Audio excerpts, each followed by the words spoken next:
السلام عليكم وسلامتهاي داوده waxaana kuugu salaamay salaan kalgacal mudan kana soo baxday qalbi furan ku soo dhawow videogen kana ee barashada luqada Kiswahiliga ee casharkeena taxanaha noo ahaa casharkeena maanta waxaan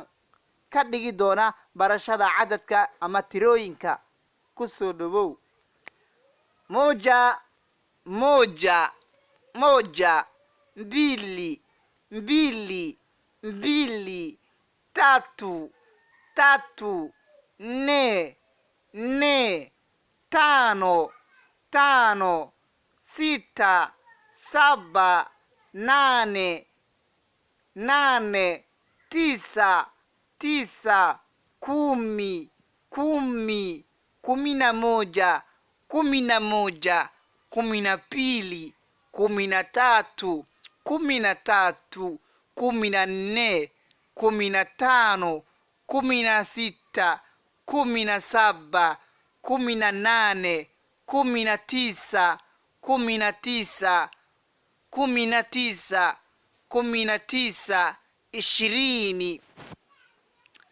fadlan asxaabta dhegeysanaysa ama videowan kan ay dhegeysanayaan fadlan haddaad danaynayso luqadani tan ah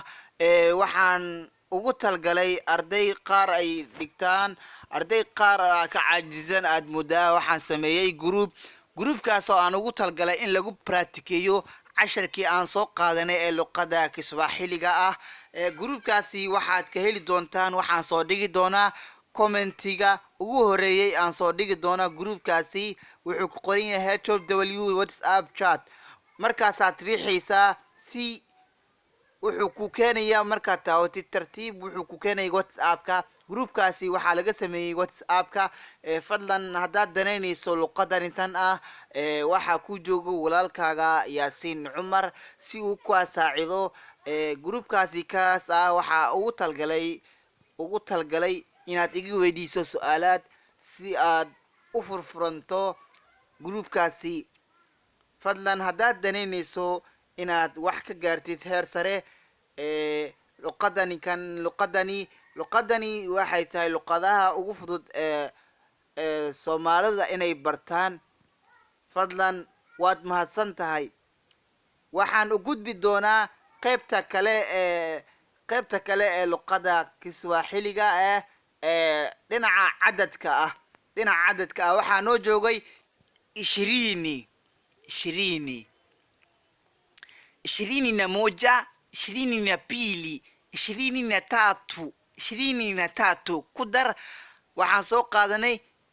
23 maxaa ku xiga fiiri 30 na moja waad buuxinaysaa moja 30 na moja 30 na bili 40 waad buuxinaysaa dhibicyaalkaas waa buuxinaysaa 60 waad buuxinaysaa